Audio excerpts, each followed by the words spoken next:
Equestria Girls Special.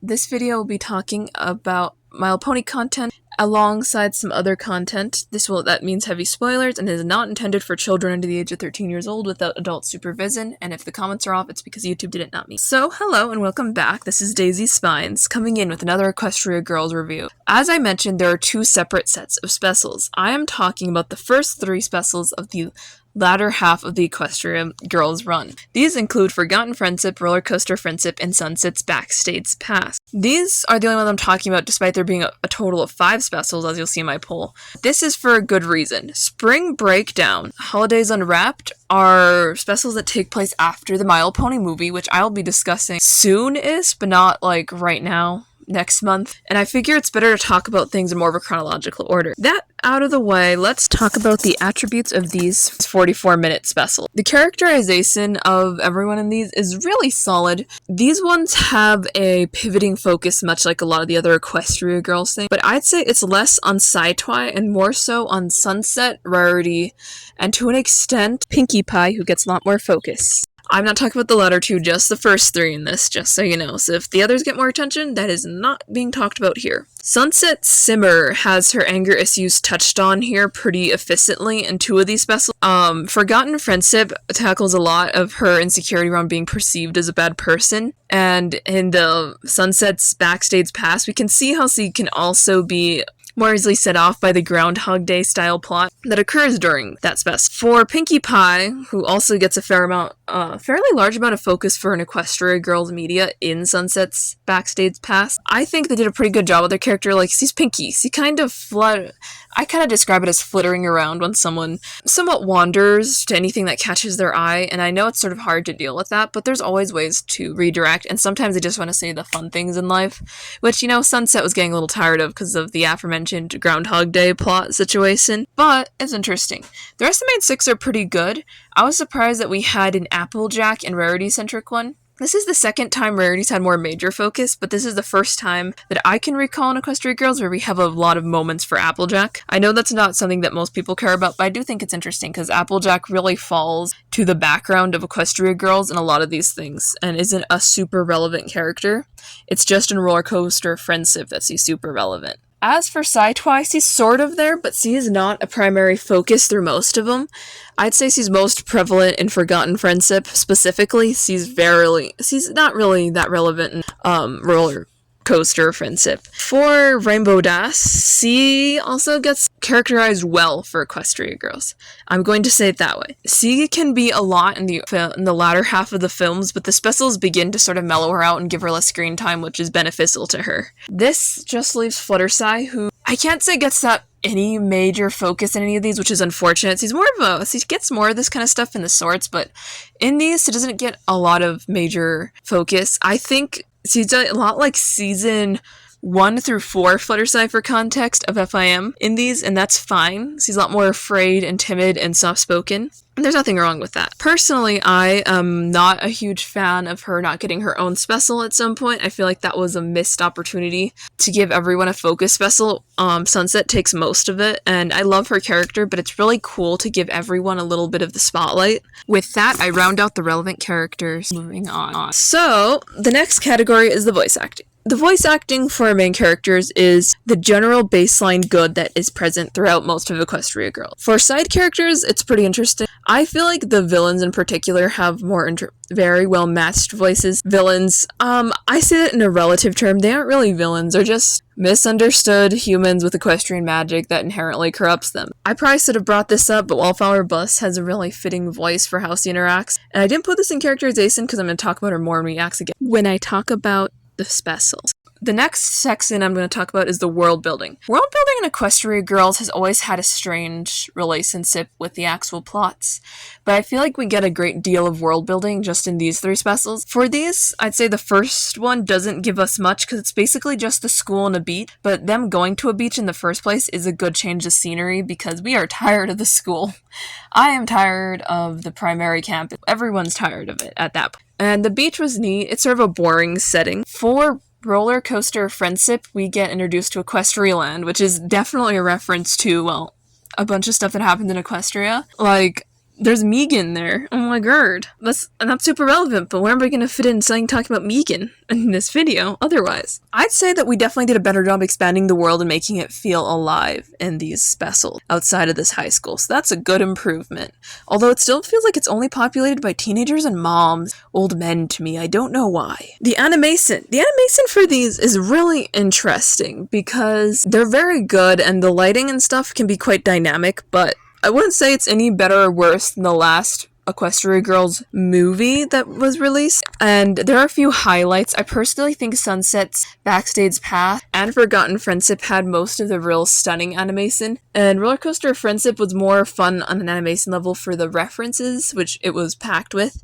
I don't think they hit me in the face with references. Let's talk about the music. The music here is a great improvement over the previous specials. There's more than one song, is a huge one, but they have a fairly large set of songs. Each one of these has roughly 1 or 2 songs, which is an improvement from what we had. In Forgotten Friendship, the song kind of takes a backseat, but that's okay. I still think it's fairly good for the heroes. For our villain, quote-unquote, we have Wallflower Bluss's song, which is cut short in the actual thing. It's fairly good, but they kind of joke that it's too long, quote-unquote.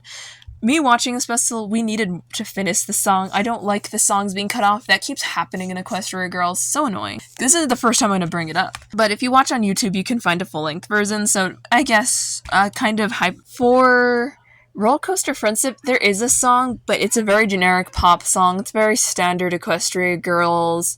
I think where we get one of the more interesting songs ended up being in Sunset's Backstage Pass, and you know this one's a little more musically packed. We get more songs here in general. We hear 1 or 2 from The Dazzling, and Find the Magic is pretty good, but it's also cut off. Again, on the villain song being cut off. I needed them to finish that song. We also hear a song from the headliner band in that special that's pretty good, but I will forever gripe that we also don't hear the full song. Why do they keep doing this? You can listen to full versions on the Equestria Girl YouTube channel for at least one of these, but I don't know if I found one for the song from the headliner band in that special. No offense. And the last thing I'm going to end off on is the intro theme, which is very lackluster. Not at all as grand or nice as the Equestria Girls movies got, but it's okay. First impressed was my first time watching one of these specials in their entirety. I have seen Forgotten Friendship in its entirety once when it initially came out in 2018, and then again in clip form, and then it's time for the third time, and it's still one of my favorites so far. I just really like it. Unless these last 2 sweep me off my feet, of the specials, this will be my Forgotten Friendship will stand as my favorite. As for Roller Coaster Friendship, I first watched it because I was bored and I wanted to watch, and I found that the Equestria Girls YouTube channel, like the official Hasbro one, uploaded the whole thing, which was great. I love that. And it was pretty good. My favorite part of it was just seeing Megan, though, I will admit.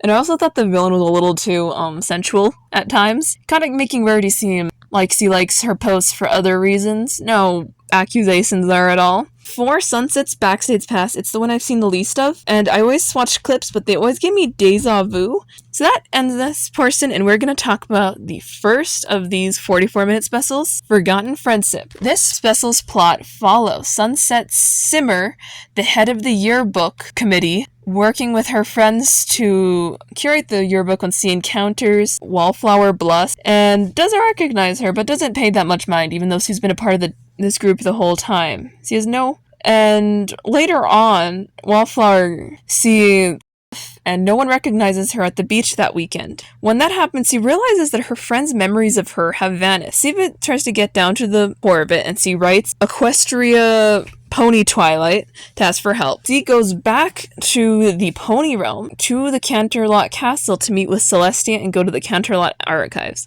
This is where she finally reconciles with her old mentor and admits her wrongdoings directly to Celestia. After this, they go to the restricted section where Twilight loses her mind and they find out about an artifact. Their trail ends when the scroll gets cut off. This is when Sunset returns back to the human world, try to find said artifact and maybe the end of the scroll to figure out how to fix things. What she ends up finding out, more people's memories of her have disappeared and everyone's starting to believe she's the old Sunset again. And 2, Flower Bluss is actually the one perpetrating this. She finds this out with the help of Trixie, ironically, who helps her escape from the yearbook room where they were arranging things to try to confront Wallflower. Wallflower thus, in a desperate last act, complains about how no one knows her, and decides to take away Sunset's memory of her friends, which apparently also takes away her entire memory of the human world.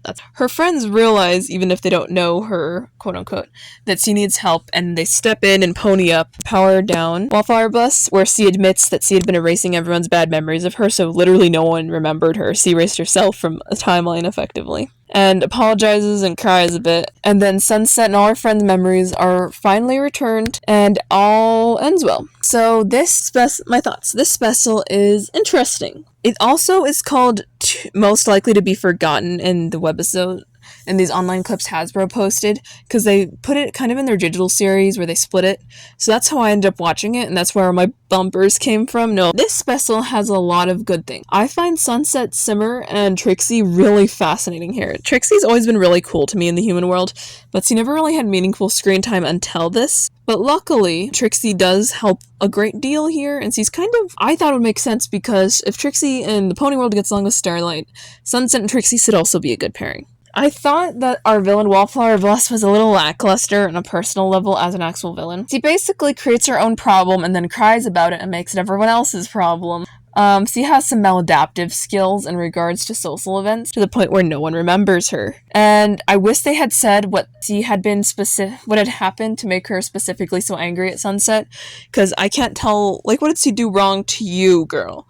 Like, we know she did things that were wrong to other students, like Fluttershy, our main characters, maybe a few. But what about you, Wallflower? What specifically has she done? That is, I heard someone make a whole, 10-minute video on it, but it's really difficult to understand her motivations when she never says what Sunset did, or why she's not convinced Sunset's changed as a person. That was weird. For the rest of the characters, it was so hard to watch Sunset go to her friends, who she knows very well and understands her very well, and then be like, "Who are you? Get away from me, bitch." And I'm like, oh my god, my poor girl. So yeah, I find that their characterization, although consistent, is difficult to watch. And at the end, when Sunset's memories of her friends are taken, it actually takes away the entire knowledge of the human world for her, which was unexpected. She looks so scared and alone. She's like, "Princess Celestia, help me."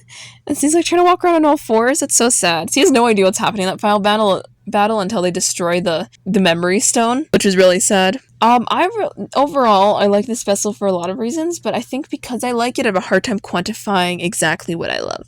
I guess that means I should move on to the roller coaster friendship. Applejack and Rarity apply for summer jobs at Equestria Land, where Rarity ends up landing a job as lead designer of Equestria Land's parade, and Applejack ends up getting rejected because he doesn't quite fit the vibe. Vignette Valencia, lady who's in charge of it and has a major social media account, just happens to be in possession of a magical cell phone that can teleport things when she takes an image of them. Does she know where? No. All she knows is that it kind of links to an app on her phone. Once Rarity reaches Equestria Land, she's trying to pull all the costumes together, and things are not going her way. Her friends actually drop in at the grand opening to see how she's doing and enjoy the sunset, and Twilight just decides to play carnival games where they end up getting stuck on one game because they believe through the power of magic or science they should be able to win it, and it's rigged, and they don't stop. They just use lots and lots of tickets to the point where the Flim brothers actually become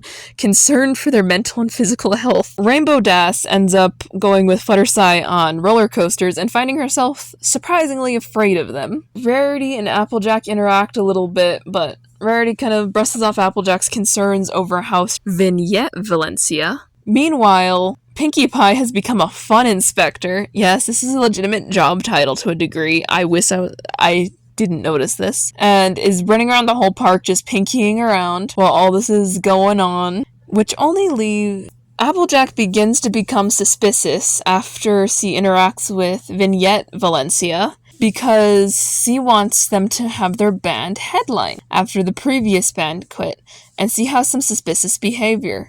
She tries to approach the main seven one by one to ask them to sort of change up their vibe to her image, and when all of them reject, they disappear directly after. Applejack becomes suspicious of her because of that. Rarity is initially offended and calls her jealous of Vignette because Vignette is her friend now. Applejack says it's just out of concern because their other friends are going missing. The remaining group confront Vignette, who ends up capturing most of them in this white room that they eventually escape from with little help. They out her for her plan and end up actually playing a correct song at the end. And she kind of just leaves the park. I wasn't entirely clear where she went. I didn't know how to summarize that. My thoughts. This is an interesting special. Also, I find the fact that this is a Rarity-centered special quite fast. Plot one, but more importantly, it's Rarity and Applejack. These generally have 2 to 3 characters as their primary focus. And I would say that even though Sunset and Saitwai, who are usually the main characters, get tons of focus, it's not in a meaningful capacity through most of it. I found Vignette Valencia an interesting character. She has Ponygram or something. I did not care to remember.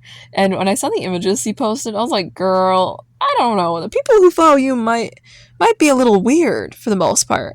Yeah, it's popular, but also I didn't get him. C is just a control freak who has this idea that everything C has is the greatest idea ever, and that will totally work out, when that's definitely not how life works. It's very strange, in fact, that C believes so strongly that this will work. I want to say C has more motivation than Wallflower Bus, but it's literally just narcissism that motivates her. I don't know if that's better or not. The Equestria Girls villains have always had some degree of sallowness, so I shouldn't be surprised. Side note, one of that one science kid is here, and he's an apple maid or something they call it. Vignette Valencia hired him because he looked like a cool nerd, and then fires him because he's an uncool nerd and puts him in the white room. Jesus. 4, just so you guys know, this is where we see Megan in the Equestria Girls. This is the first time Megan is referenced in anything Generation 4, and probably the last time, but still cool. What a queen. I love that how judgmental Megan is for Rainbow Dash being afraid of roller coasters that are big.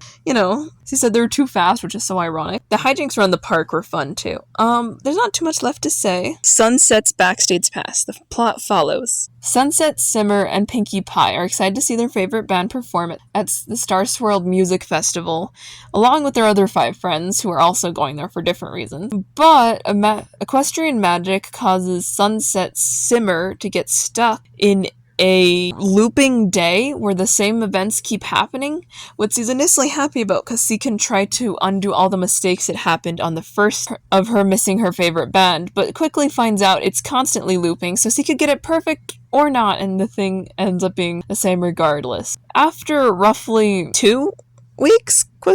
12 looped days, Sunset begins to lose her mind a little and decides to just ditch Pinkie Pie despite how good of friends they are. And then she begins to realize that she's completely trapped and wants to get down to the bottom. So with multiple new days, she tells her friend for the first time in their mind over and over again about what's happening, and then they try to figure it out and fail until eventually they come across Siren playing at the festival and believe it's them initially because of their song. Just to find out she's wrong, and it's actually the band that she was super excited to see, she's very disappointed by.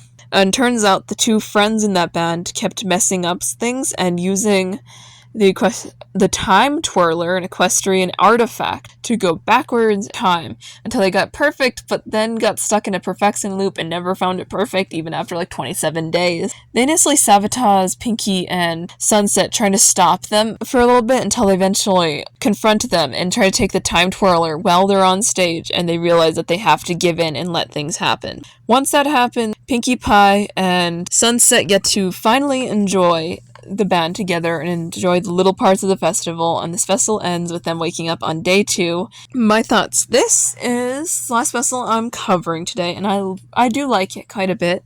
This one is an unusual plot for Equestria Girls, specifically for the fact it's a Groundhog Day style plot where the same day is continuously looping. And I thought the dazzling sewing up was a wild thing. It's a music festival, but whenever I was younger and saw them, I was like, oh my god, are they the villains? No, they're not. They're just eating ramen and being mad about their lives, which, adds up for the dazzlings, actually. I thought that we should have seen a lot more although for a musical special, we should have seen more bands and stuff as they passed and heard more passive music. And I thought it was interesting that their entire high school was practically going to this. I even saw Wallflower Bless in the background of it. And so I mentioned the fact that C has been irrelevant in these last two specials despite popping up in the background.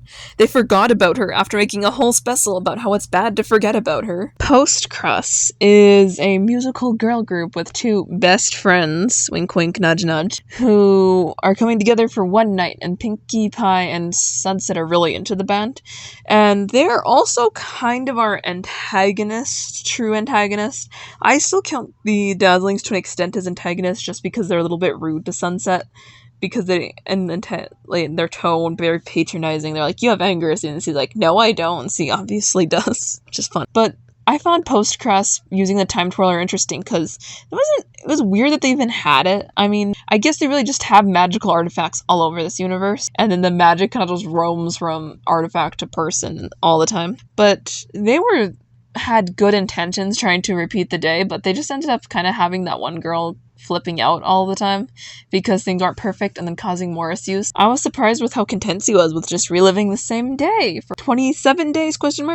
On that note, this special takes place during one actual day in the timeline and about 27 looped days from what I could gather. Yeah, 27. It's a lot, I know. But it's pretty neat nonetheless. I thought the security guard, on a side note, I thought the security guard was really cute because he always liked kittens. Like at some points he found out that he was kicked out of a previous job because he wanted to save a cat. And I'm like, oh my god. But yeah, and there's some fun locations throughout this that are really visually nice to see. But I would say that as far as the specials go, with the runtime given, because they highlight about a few of the looped days, not all of them, because it's implied that Sunset's lived through a bunch of them, but they only highlight a few of these looped days. It kind of leaves a strange sense of deja vu and makes things a little less interesting for me, that's all. So this is the end of the video. I feel like it's long enough, because this is equivalent to me talking about like 6 FIM episodes. This has been Daisy Spines. Bye! Consider commenting, and subscribing.